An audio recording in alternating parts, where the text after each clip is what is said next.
கடவுளிடம் ஒரு விவசாயி கடுமையாகச் சண்டைக்குப் போனான்.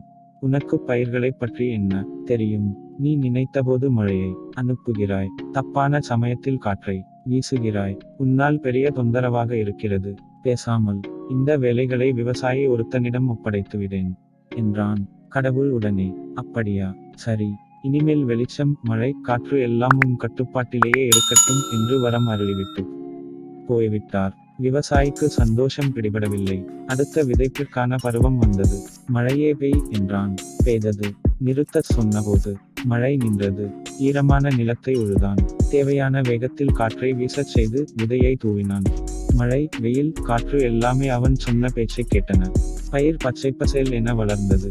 வயல்வெளியை பார்க்கவே மிகவும் ரம்மியமாக இருந்தது. அறுவடை காலமும் வந்தது. விவசாயி ஒரு கதிரை அறுத்தான். அதனை உதிர்த்து திறந்து பார்த்தான். அதிர்ந்தான்.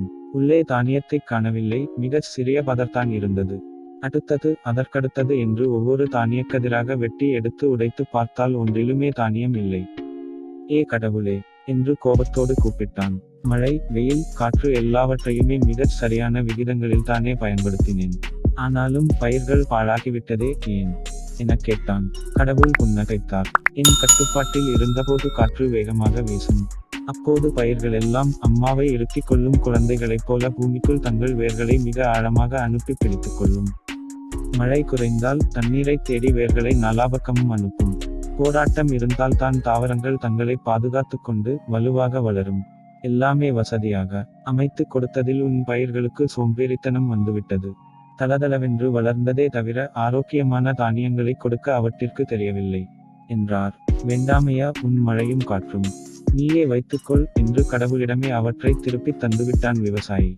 பிரச்சினைகள் உங்களை போட்டு அழுத்தும் போதுதான் உங்களின் திறமை அதிகரிக்கும். இருட்டு என்று ஒரு பிரச்சினை இருந்ததால் தான் மின்விளக்கு கண்டுபிடிக்கப்பட்டது. பயணம் என்பது பிரச்சினையான போதுதான் வாகனம் உருவானது. பிரச்சினைகளே இல்லாமல் இருந்துவிட்டால் நம் மூளையின் திறனை எவ்வாறு அறிவீர்கள்? பிரச்சினை இல்லாத வாழ்க்கைதான் சபிக்கப்பட்ட வாழ்க்கை.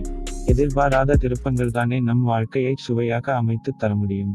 போராடித்தான் பார்ப்போமே.